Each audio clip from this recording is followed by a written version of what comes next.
Right, I'm just going to go through skill set 2 and task 3 from the intermediate homework booklet. So this one is all about, we've got some percentages and we've got some lowest common multiples and highest common factors. So first, just with multiples. So multiples are basically your times tables. So if you wanted the multiples of 6, you've got, that's just 6 times table, 6, 12, 18, 24. Factors related to times tables is basically numbers that exactly go into it, so that can divide by it basically. So if we were looking at factors of 12, 1 can divide into it, 2 can, 3 can, 4 can, 6 can, 12 can. You might see me write these in pairs, for example.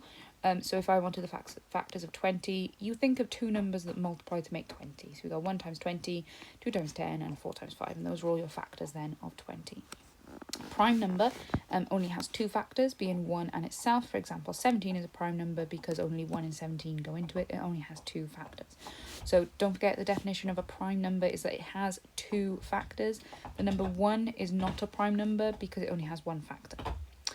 If we're looking at, so thinking still with multiples, if we're looking at the lowest common multiple of two numbers, say for example if I was looking for the lowest common multiple of 15 and 20, you write down your multiples of 15, so your 15 times table, write down your multiples of 20 and the lowest number that goes into them. So 60 is the first number that goes into both of them, so the lowest common multiple of 15 and 20 is 60.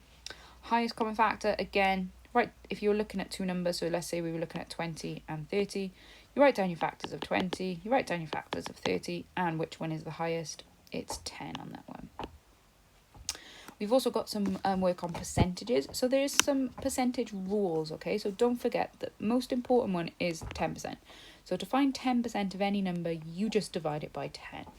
Very similar to 1%. So if you wanted 1% of any number, you just divide that number by 100. And if you know those two facts, you can find most other percentages. For example, if you wanted 5%, well, you take your 10% and you divide it by 2. If you wanted 30%, you take your 10% and times it by 3. There's also a quick couple of rules. So 50% is just half your number, 25% is half and half again, and then 75% would be your 50, add your 25. So those are some percentages that you should already know how to calculate.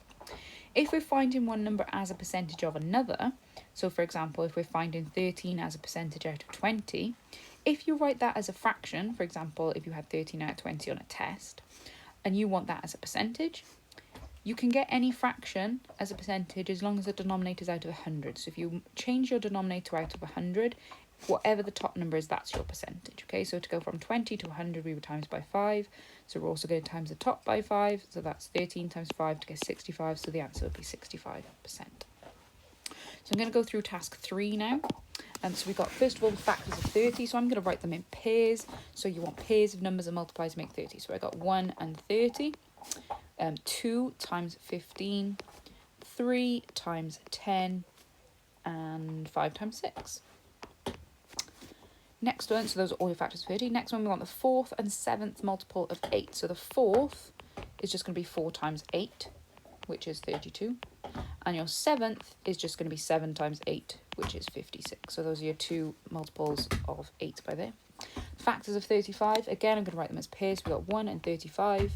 Other numbers that make 35 are 5 and 7. You only have to write them once, so you don't have to now write 7 and 5. So you've got 5 and 7. First multiples of 2.5, so this means your 2.5 times table, so it would be 2.5, add another 2.5 would be 5, add another one 7.5, add another one 10. So those are your first 4 multiples of 2.5. Next one, we're going to write 30 as a percentage out of 50. Like I said a minute ago, you can get your percentage as long as the denominator is out of 100. So if we go from 50 to 100, that would be times by 2. So we're going to do 30 times 2 to get 60. So our answer is 60%. It's just that top number.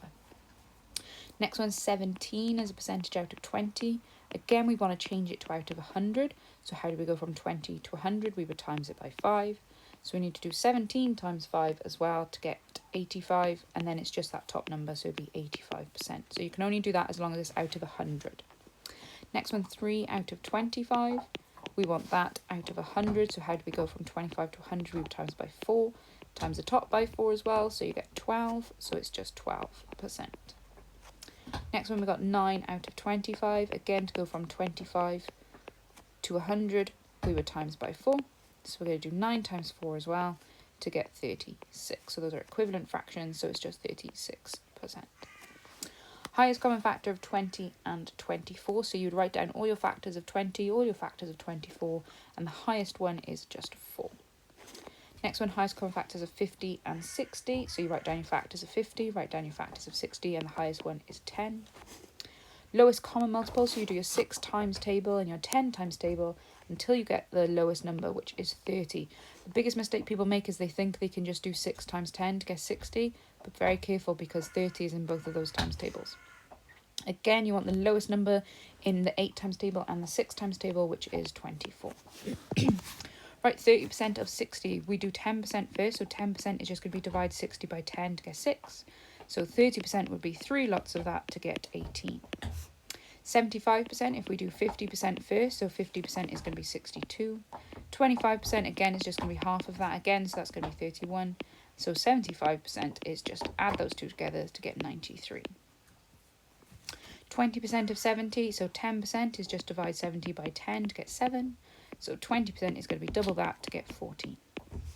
3%, so if we do 1% first, 1% of 500 is just 5 because we divide our number by 100. So 3% is going to be 3 lots of that, which is 15. Right, these bottom ones are just mixed from the past 3 tasks. So if you want to recap on any of these tasks, you can look at the previous videos that I have made. So our first one, we got 23.7, take away 5.69. Again, invisible zeros. 0 take away 9, we can't do it, we need to borrow. 10 take away 9 is 1. 6 take away 6 is 0. Decimal moves straight down. 3 take away 5, we can't do it, we need to borrow.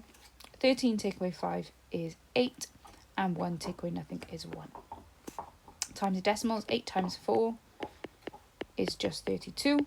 1 number after the decimal in my question, so 1 number after the decimal in my answer, so it's going to be 3.2. 3 cubed, so 3 times 3 times 3 is 27, and 2 cubed is 2 times 2 times 2, which is 8, and then 27, this one is add, so 27 add 8 is 35.